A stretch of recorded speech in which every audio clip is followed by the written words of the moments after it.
పొద్దున్నే 11 బజే లేసినామా, 1 బజే తిన్నామా, 2 బజే పడుకున్నామా, మళ్ళా 7కి లేచి రీల్స్ స్క్రోల్ చేసినామా, అందరికి రీల్స్ షేర్ చేసినామా. ఇదే మన జనరేషన్ జెడ్ చేస్తున్న తప్పులు. సో, ఈ జనరేషన్ జెడ్‌ని వరస్ట్ జనరేషన్ అని కూడా అంటున్నారు ఈ మధ్య. ఎందుకంటే మనం ఈ జనరేషన్‌లో పుట్టినాం కాబట్టి.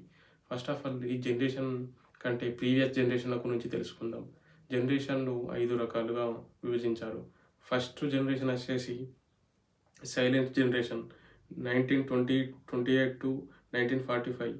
సో, ఇందులో పుట్టిన వాళ్ళు ముఖ్యంగా చెప్పాలంటే వరల్డ్ వార్ 1, 2లో ఎన్నో కష్టాలు పడ్డారు.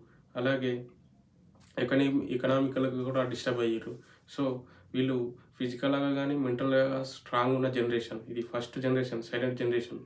కాబట్టి వీళ్ళు ఎంతగానో కష్టపడి వాళ్ళ స్వతంత్రాన్ని వాళ్ళే తెచ్చుకున్నారు. ఇక నెక్స్ట్ జనరేషన్ అనేసి బేబీ బాంబర్ జనరేషన్.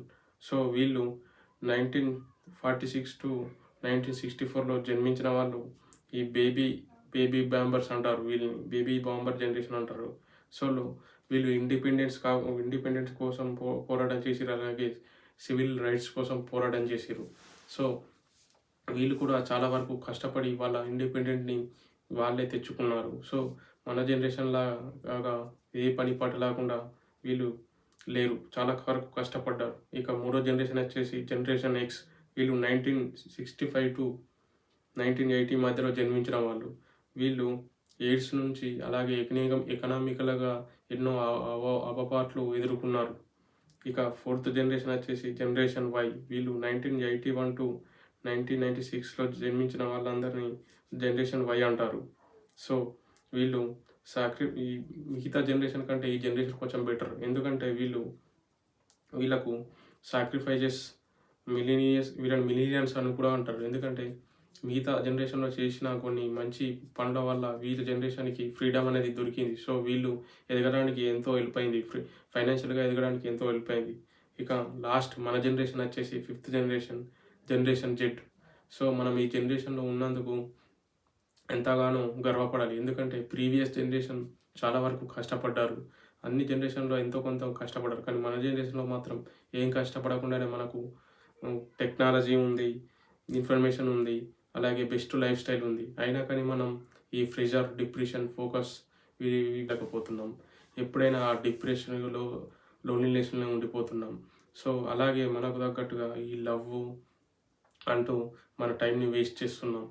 సో, కాబట్టి ఇప్పటికైనా గానీ మన టీనేజర్స్ ముఖ్యంగా తెలుసుకొని మన లైఫ్‌పై మనం ఫోకస్ చేయాలి.